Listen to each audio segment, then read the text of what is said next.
Are freight brokers to blame for everything that's happening within the trucking industry? So a lot of the comments that I receive, like these ones over here, and we'll go over them a little bit in detail, where the truck drivers blame the freight brokers for the problems that we're having within our industry. But are they really to blame? So I have a couple of friends that own a couple of brokerages, and I'd like to go over a lot of the problems that they're seeing. I'd also like to talk a little bit about what's happening within the freight brokerage world. It's a space that's also changing, and it's changing fast. So let's get into it. So first, let's address the commission problem, okay? So let's read a couple of comments to talk about the commission. Yeah, I worked at a freight brokerage company. It's just a scam. The goal is to F the trucker and the company as much as possible, keeping both highly in the dark. 50% commissions, any sale. It's sales period. There were guys at whatever making $500K to $1 million. Okay, the next comment, 40% profit margins are BS and not the norm. Fact is that truckload profit margins are on average of 15%. Okay, so in both these comments, they are blaming the freight brokerages that they're making 50% and 40% commissions. Now, I have friends that are in the trucking space that have brokerages, and I can assure you that this is really not the case. Okay, so I'm gonna try to unwind this. So if I am a freight brokerage company, okay, and I have customers, and these customers are constantly asking for freight rates, you have to understand that these shippers over time have become very, very smart. And every Monday, Wednesday, Thursday, and Friday, somebody's knocking on their door. And when people are knocking on their doors, they're usually asset-based carriers, just like us. We have an in-house sales team, and they are constantly at manufacturing plants, and we get added to their distribution list. Now, there are freight brokerages there, and there are also asset-based carrier there. Now, the bigger the manufacturing plant, usually the more contacts they have, and the more they send out their distribution list. Now, if I am a freight brokerage and I am making 30 or 40%, I can assure you that that's going to be really, really short-lived, because somebody's gonna come in there and cut my legs and cut the freight rates and get into the manufacturing plant.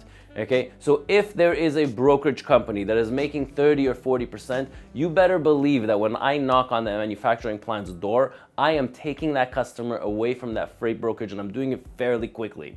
Okay, so this whole thing about brokerage firms making 40 or 50%, yeah, there might be, one load here or one load there, but that is not the norm. And I can assure you that within our sales department and the people that I know, and also all the news articles about brokerage companies with their massive layoffs, okay, they are down. Most brokerage companies are down between 30 to 40%.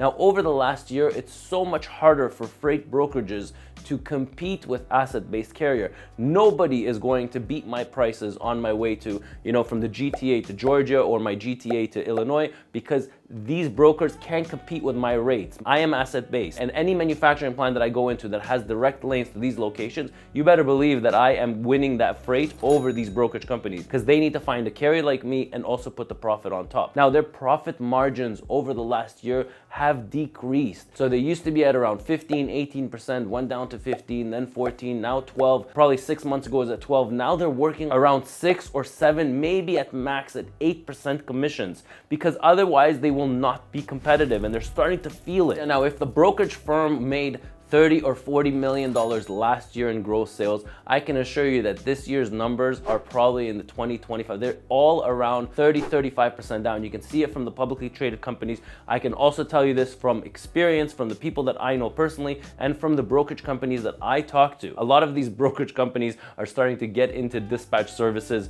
because they see that things are very, very tough in their space. So guys, a little bit about who am I and what in the world do I know about trucking? Well, I've been a VP of operations here for the last 15 years at ET Transport, and 1/3 of my day actually goes on consulting. And when I do these consultations, that's how I come up with these ideas for these videos. So I get a lot of requests for consulting small fleets that need help. I get a lot of requests from truck drivers and owner operators that are about to buy trucks, and they're getting into horrible lease agreements and finance agreements. So yes, I help them to finance or do the financing properly with the right interest rates. And lastly, I get a lot of requests for driver jobs, truck drivers that are about to get into a new job, and they ask me for my opinion on what I think about their jobs. And these consultations usually go either into 30 minutes or 1-hour blocks. So enough about me, let's get back into the video. Now, the second thing we're gonna talk about is the online presence. Okay, 15 years ago, 10 years ago, the internet world was not as big as it is right now. Manufacturing plants have everything at their fingertips,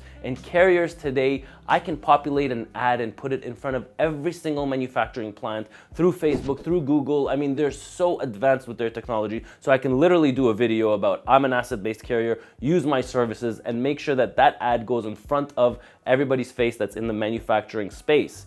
Okay, now we carriers have become so advanced with our marketing strategies, and these manufacturing plants have also become really smart with the way that they're doing business with their annual RFPs, or when they're sending out requests for bids, they are sending it out to multiple carriers and freight forwarders, and they're really getting the best bang for their buck. Now I can assure you nobody's tackling on 40 or 50%, and if they are, it's only going to happen once or twice because somebody's going to come in there and cut their leg. So if you are a freight broker that's making 40%, then you're only thinking about today, because I can assure you that carriers are out there actively looking for direct customers. Now, the last point I'm going to talk about is capping brokers. You need to understand this, that if somebody's gonna come and this rule comes out about capping freight brokers, I mean, what's there to say that somebody's gonna come one day and say, hey, truck drivers, hey, trucking companies, we're gonna cap your rates at $2.50 a mile. Well, that's BS. I'll be the first one to tell you that, because when the freight rates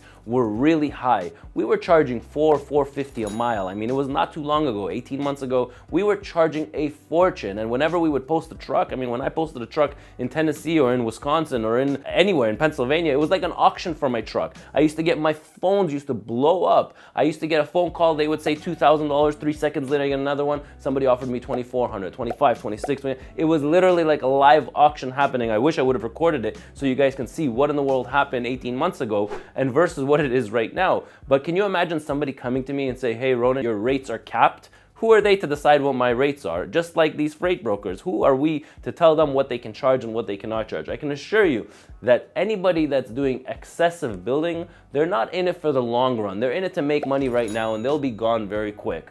Okay, if you want to retain your name, if you want to retain your reputation, you're not going to be billing anybody 40, 50% above market price. The biggest clients that we've received, 18 months ago were the ones that were suffering, and we were able to knock on their doors, give them steady rates, and now they love us for it, right? Because we helped them in their hard times, and now they're the ones helping us out in our hard times. So make sure you hold on to your shippers, you hold on to your customers, and you walk with them through the good and the bad, and that's how you're going to build your reputation. Hopefully you learned something from this video. I'm Ronen, R-O-N-E-N, and I'll catch you in my next video.